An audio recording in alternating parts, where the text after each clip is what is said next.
Seafood and chilies have long been associated with aphrodisia. You may like to cook this superb prawn curry for your loved one on Valentine's Day. This recipe comes from Goa and they like their food hot. You can of course reduce the chilies if you wish.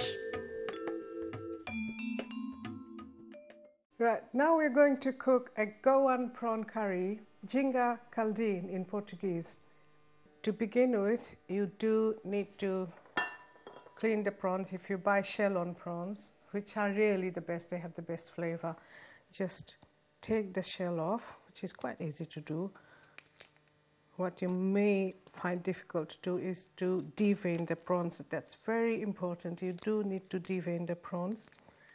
So once you get the shell off like that, take a small knife and slit the prawn all the way on the back like that. Right. So what you find there is this long black thread, which is the intestine of the prawns. You need to really take that out. You cannot cook it. Once you got hold of it, just pull it gently and the whole thing will come off. All right, so I'm going to put that aside because we've already cleaned our prawns here. And what you need to do next is to soak the prawns in 2 tablespoons of cider vinegar or white wine vinegar. In Goa, they use coconut vinegar, which is made of the sap of the coconut palm tree, but it's very difficult to get here. So I use cider vinegar or white wine vinegar. That works very well. A little bit of salt and pepper. We've already done that here. So I'm going to put my board away and we'll get on with the cooking now.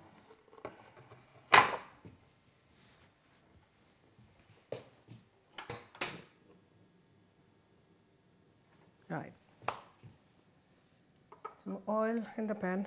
Olive oil. I mean, this is my preference. I prefer to cook in olive oil. You won't find them cooking in olive oil in Goa. They probably cook with sunflower oil or groundnut oil, which is fine. But I like to cook in plain olive oil. And when the oil is hot, we are going to fry these onions. But you need to get the oil to the right temperature, not too hot, not so hot that it's smoking. So make sure that it's at the right temperature. Best way to check is to put a piece of onion like that, and let me show you properly, into the oil. If it starts sizzling, which it isn't at the moment, it's not at the right temperature yet. So wait a little bit, and we're going to put the onions in as soon as possible. Make sure the onions are very, very finely chopped, because if they're not fine, they're not going to blend with the spices, which will not give you a nice smooth sauce. So it's very important to have them finely chopped. You can always chop them in the food processor very finely. That's not a problem, because by chopping them by hand is a chore, I know. It makes, now its oil is hot. It's sizzling. There we go. And we don't want it too hot, so I'm going to turn it down to medium and put the onions in.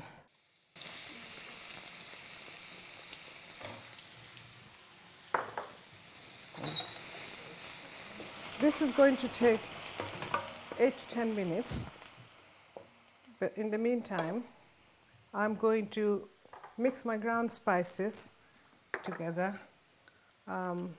This is ground cumin, wonderful, and this is ground coriander, 2 teaspoons. I love it, it's so good with seafood. This is turmeric, ½ teaspoon. Turmeric is there not just to add color, it also adds a lot of flavor, and turmeric is so good for you because it's a preservative.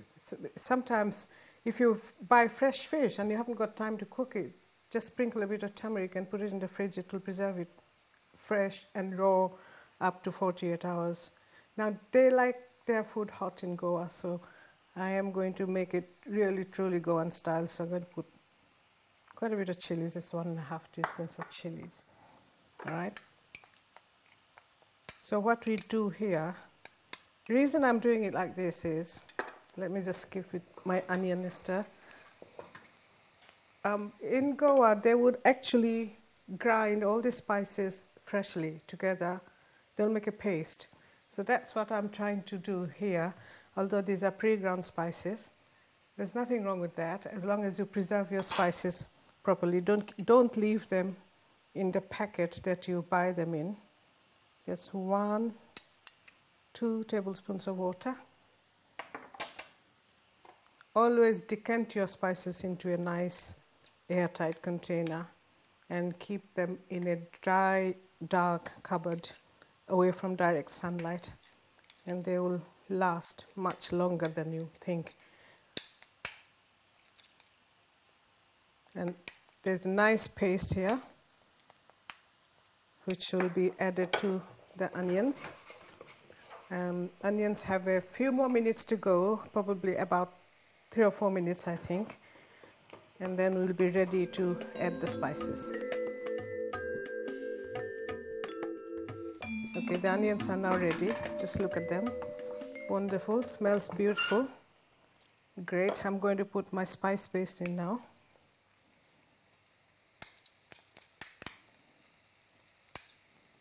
And also some ginger puree.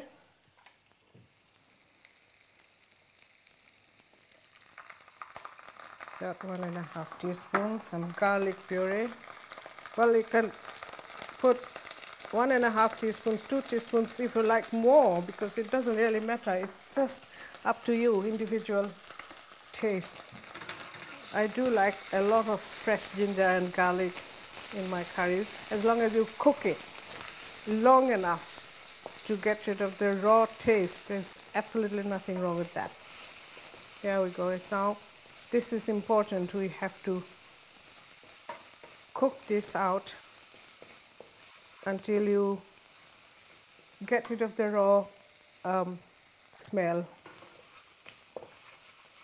and that will take, it can take as long as 6 to 8 minutes, but then you need to keep stirring it. I'm using a non-stick pan, so it's not going to stick to the bottom, but if you're not using a non-stick pan, make sure you stir it, and if it does tend to catch the bottom of the pan, sprinkle a little bit of water and continue